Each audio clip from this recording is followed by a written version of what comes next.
Hey everybody, and welcome to another episode from WholesingersFlyShop.com. Bringing another video this week. This week it's a wet fly, and it's a really cool one. It's a Light Hendrickson. It's one of the hatches we have here in the Northeast, and it's a little bit of a twist. I'm using some turkey biot quills, really cool stuff. I use them with wet flies, dry flies, and nymphs. So if you haven't ever used these turkey biot quills, you really should check them out. But enough talking, I'm going to get into tying the video here. Here you're going to see a picture of the fly and then material list to tie it.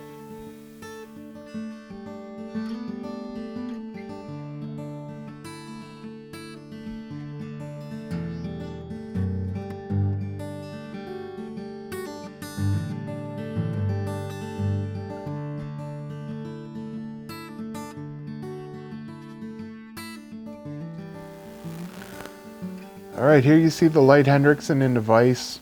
Cool soft tackle pattern. Let's get into tying it here.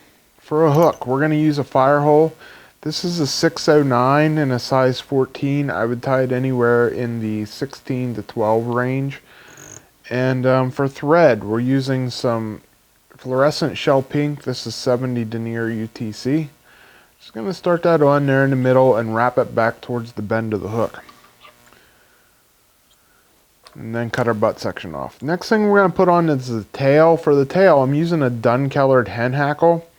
And I'm going to take about 6 or 8 fibers off of there.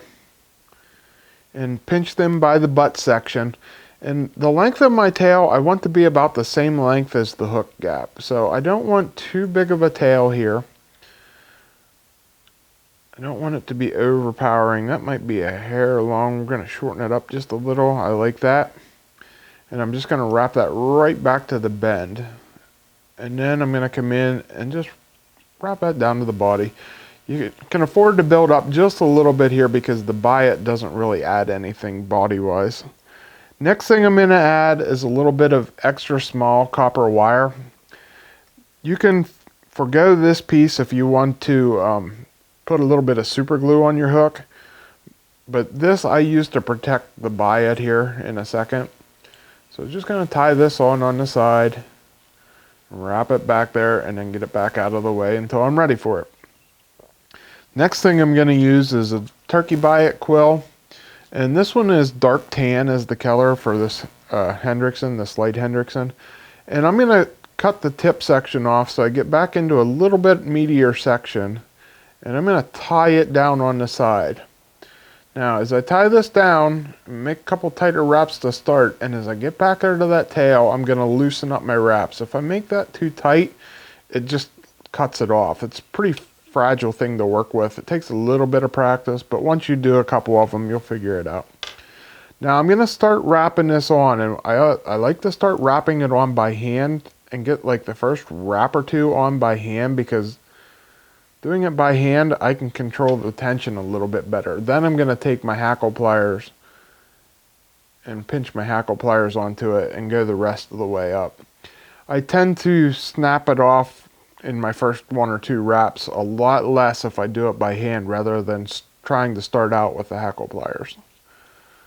And then just make nice side-by-side wraps, and as you see there, there's like an L shape to the biot, and the one side stands up on it. And so you want to take that L side and make it wrap towards the back.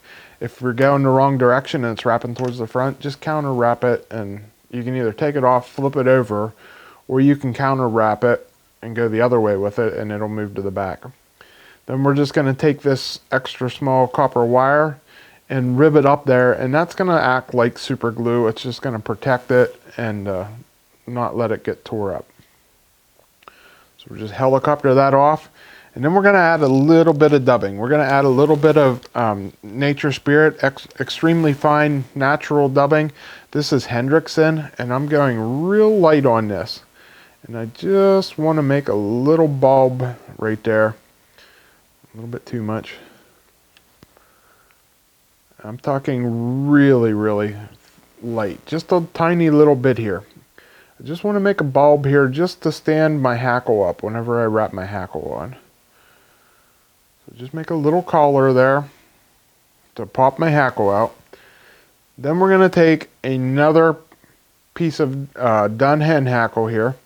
And I strip all the butt sections off of it and just leave a little tag to tie in there on the eye, behind the eye. So just tie that down. And I'm going to make about 2 wraps with this. I don't want to put too much hackle on here. You could use Brahma hen if you want. Brahma would work just fine. When I use Brahma, I like to strip one side off of it. That keeps me low on my number of wraps. Oops. If I'm using both sides of the hackle, then I'm going to try to minimize my number of wraps. There I did 2 wraps, and that's plenty. So make 3 or 4 wraps, tie that off.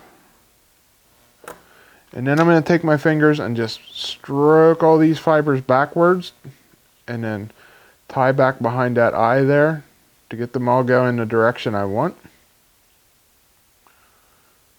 And work on my head there. So now you see I have them all tapered backwards just like I want. The last thing we're going to do is put on this wing here. For the wing I'm using a hen hackle, or sorry, a mallard flank feather. And this is the tips out of the center of one here. That's a little bit more than I want on there. I'm going to just strip a couple back. And you can use the sides of it. It's fine. I'm just using the tips here. They all nice and line up straight.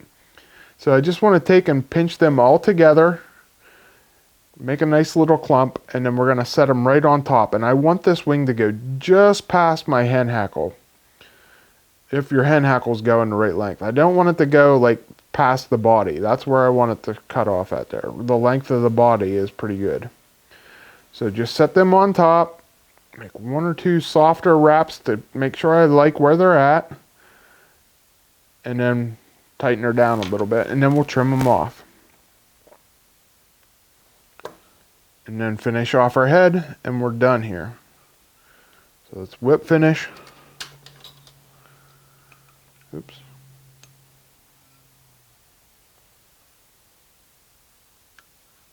Get a nice whip finish on there. Now that shell pink, I like it, but it's a little bit bright. I'm going to dull it down just a hair with my head cement. I'm going to use a little bit of Solarez Bone Dry there. And we're done. Nice looking fly there and not that hard to tie with a little bit of practice. Okay guys, I hope you like that pattern. A little bit of practice with them quills and you'll get it down. They can be a little bit tricky to get onto at first, but you'll get it. And they make great looking flies. And like I said at the beginning, I use them on dry flies, wet flies, and nymphs. The way I got onto using them was Kevin Compton's pattern, Cinnamon Toast. Baetis, a really cool fly, catches tons and tons of fish, especially during the sulfur hatch, which is around the bend here. And that's how we found out about them, and man, they just work. So really cool material. If you need them or any other materials to tie this fly, check out our website at holsingersflyshop.com. Everything you need there for fly tying, we can get it for you. Also, if you would like this fly or any other of the flies that I tie in my videos, you can reach out to me at holsingersflyshop@gmail.com. I'd be more than happy to tie these. I do custom orders all day long here, and that's how I come on to this one. You know, tying an order for a guy to ship out. So really cool fly. I hope you liked it. If you did, please like and subscribe to my channel. Like the videos. It really helps out a lot. So thanks for watching, guys. Until next week when I bring you another video, I'm Shawn Holsinger.